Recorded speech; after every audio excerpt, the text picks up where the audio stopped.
This is Matt for Into Boxing. I'm delighted to be joined by legendary cutman, Stitch Duran. Look, I appreciate you giving us some of your time. There's a terrific main event on here on Saturday in Abu Dhabi. Bivol Ramirez. It's a cracking matchup. It is. Give us your opinion, sort of stylistically, how this fight could go, because a lot of people, obviously, Bivol's come off this career-defining moment against Canelo, but Ramirez comes into this 40 fights plus undefeated. Talk to me about this fight. It should be a great one. Yeah, well, you know, in fact, I was talking to Joel Diaz earlier today before we came here, and I was telling him that when I first saw Bivol and Beterbiev, I knew that both these guys were pretty badass dudes, right? Yeah. And but Ramirez, you know, he brings that special quality, the height and all that. But I liked Bivol when I first met him, and I like Bivol now. Yeah. I saw Bivol yesterday, and one thing that's quite clear when you see him doing his open workouts and things like that, these little subtle things he does. When he throws a left hook, he turns his hand like I've never seen anybody turn it. The way he gets that whip on that shot, it's ridiculous, really. How good is Dimitri Bivol? We saw a lot of it against Canelo, but a lot of people were saying that's because Canelo's coming up in weight. But how special a talent is Dimitri Bivol? Yeah, you know, forget the weight issues, Matt. You know, it was more on technique, right? And that's, like I said, from get-go, I liked his technique, and that's what makes him special. But, yeah, you know, all these Eastern Bloc guys have great hooks, right? And like Mexicans have body shots. Yeah. The Eastern Bloc guys have great hooks, and Bivol, of course, is one of them. You imagine getting cracked with that, though? No, I can't. I was stood by the pads watching it, and I'm like, the way it's like the torque he gets on that hook, he really sort of turns it over. Is that just all down to his upbringing, his schooling from being, amateurs to here? Is that just all brought from that? Because I was watching it, it's like you don't really notice it as much, but when you're there in person, incredible. You know, and you're a good question, good point. But ever since, like I say, I told guys when the Eastern Bloc guys, the Russians, when they started coming into boxing and MMA, they were going to take over the sport. But if you notice, a lot of their techniques, a lot of them are southpaw. Yeah. And a lot of their techniques are the same as, they're all the same.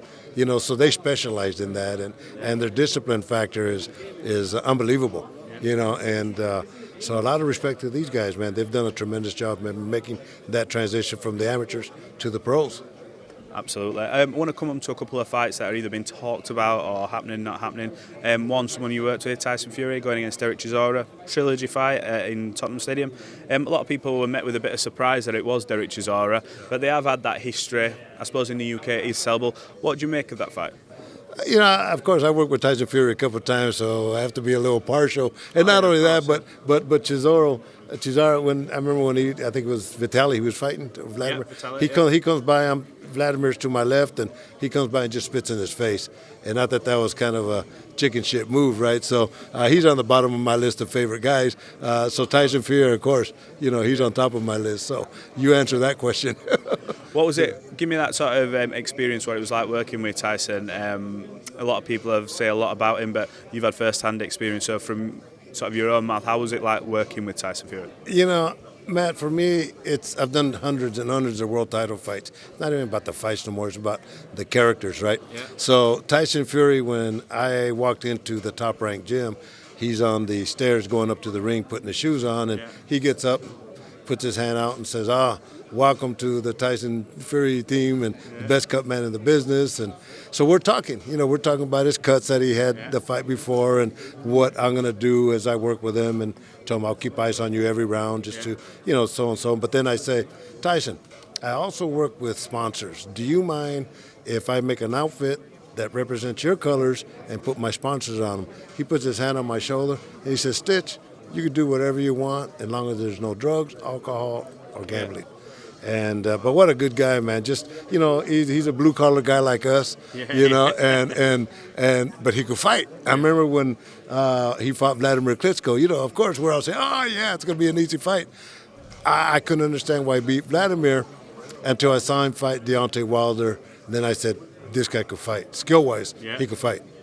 There's a lot of talk about his next fight. He won't be overlooking Derek. That's not the way he'll roll. He wants to get active, and I'm sure he'll look on putting on a good display. But they're looking at Undisputed with Alexander Usyk. Considering what we've seen Alexander Usyk do against the likes of, obviously he had a tough fight against Chisora, but then he's beaten Anthony Joshua twice, we would say comfortable, with no disrespect to Joshua, because right. Joshua put on a great performance in the second fight, particular. Even though it wasn't good enough, it was still a great performance. Usyk was just brilliant on the evening. Talk to me about that matchup. Usyk's come up obviously in weight, but he's done his thing. He's got the belt. He's got the belt. So how do you see Fury versus Usyk? Two good styles, two properly trained fighters, right? But then you kind of break it down on numbers. How's it going to go? Does the advantage of the height and weight of Tyson Fury have an effect on Usyk? And if there's going to be any disparity, that's going to be the advantage. Not only that, but Tyson Fury can fight. That's the thing about it. He is the worst guy to represent a fighter, but he's the best guy that you could say could fight. So I got to go with Tyson Fury on that one. There's a lot of talks. I think Eddie's alluded to the fact that for the first time in years, he's had a response from Deontay Wilder's team when he's reached out to him. Yeah. Anthony Joshua versus Deontay Wilder is still a monster fight, no matter if there's belts or no belts, because they've actually now, since they last were trying to negotiate, both had a couple of losses. Deontay's come back against Elenius, albeit I know people are saying they've sparred before, but it's a brilliant knockout. Anthony Joshua carries that power as well, but if that fight gets made, who do you give the edge to in that fight? Because Wilder's someone who can just switch your lights off like that, and Joshua's coming off them defeats, but where do you see it in that? Well, you don't give the edge to anybody. You just kind of ask the question, who's going to connect first? Right. Well, skill-wise, Anthony Joshua, of course, has the edge on skill, right? Knockout power, of course, there's only one answer on that one. Deontay Wilder, one shot. So this is a game with the heavyweights. Whoever connects first and proper is going to win. So it's tough to pick them, bro.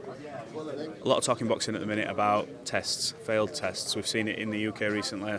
Unfortunately enough, we all had that experience of being there on fight week where Conor Ben, Chris Eubank Jr. got cancelled.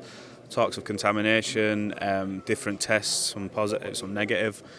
How do we eradicate this now from the sport? It's been going on for years, but we seem to either dismiss it, bypass it, not shove it under the carpet, but nothing really seems to get done about it. Are we ever going to get to a day where we say, you know what, as soon as you pop, you're banned for life? Do you think that's a system that would get rid of it, or do you think there'd still be ways around it? Yeah, well, I think the education comes with the people in the trenches that are kind of encouraging these guys to take that route, right?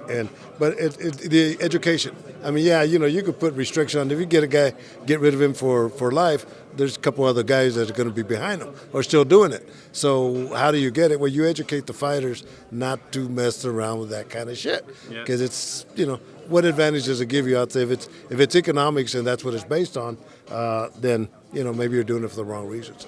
So education, I think.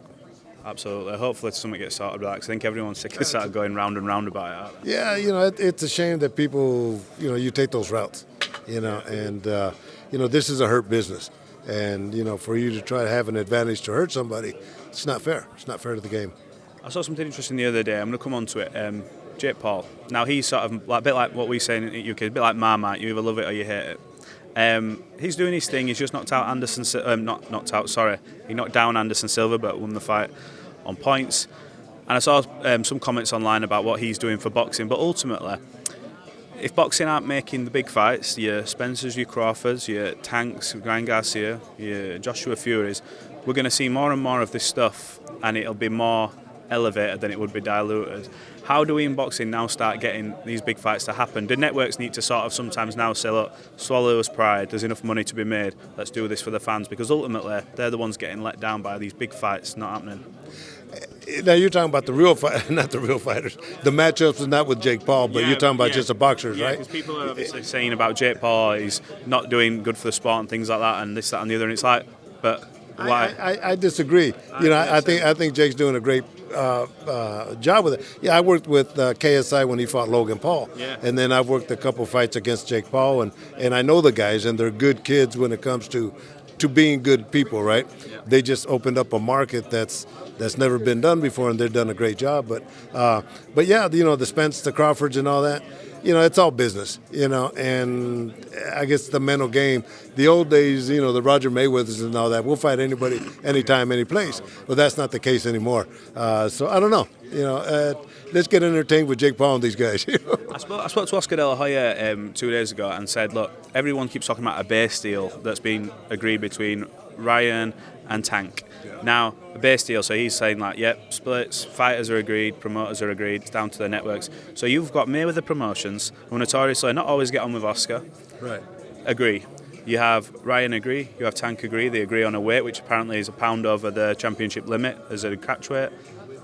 So surely now, DAZN and Showtime need to go, there's enough money to be made in for everyone.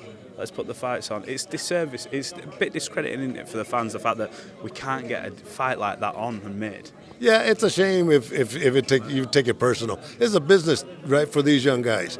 And these guys, like I always tell these fighters, without you can't have a manager, you can't have a promoter. You need to get a little bit more respect than what you're getting. And, one of the things I've always been on is getting these guys at least not unified. It's tough to get them unified because they're all independent contractors, but get an association where, they kind of represent each other and help each other out. But, take care. Yeah, of course, call it an association because they're all independent. Either way, it's the same shit. Take care of these guys and, have them get the best deals that are possible for them. It's a business. 100%. Right, final one from me. You've worked with a plethora of fighters in combat sports. Is there anyone who you could pick right now who you haven't worked with, who you'd love to work with? And that's not me saying you're pitching to them, but is there anyone you look past or present who you go, you know what, I'd love to work with that guy, or I'd love to work with that guy? Yeah, of course, there was a couple guys. Of course, Roberto Duran, right? My last name being Duran and all that. Yeah, but Alexis Arguello. I always wanted to work, with somebody like that. But Roberto Duran sits on top of my wish list of having to work. And I remember Zab Judah fought. I can't remember where he fought at the Mandalay Bay, and we're walking in, and Constanzu. I'm walking into the arena in the foyer, and Roberto Duran comes out of the dressing room, and he comes up to me and gives me a hug. And he's telling me in Spanish, he goes, man, I'm so proud of you, the way you're representing the Latinos and all that. And my friends are saying, is that Roberto Duran? And I'm saying, hey, Roberto Duran. So I was a big fan. Was that a bit of a... So a lot of people like yourself, you're probably not starstruck many times now because you meet everyone, but was that a bit of a... Wow, that's holy shit. Yeah, of course. He just came out and gave me a hug, introduced me to his wife, and, I didn't know that he knew who I was at this capacity, so to me that was a big honor. Wow. Well, look, I've took a lot of your time. Thank you for giving us some of it, 2 in 2. We'll catch up maybe after the fight, but yeah, thanks for talking 2 in 2 boxing. I appreciate it. Thank you, man. It's a pleasure. Good questions too, by the way.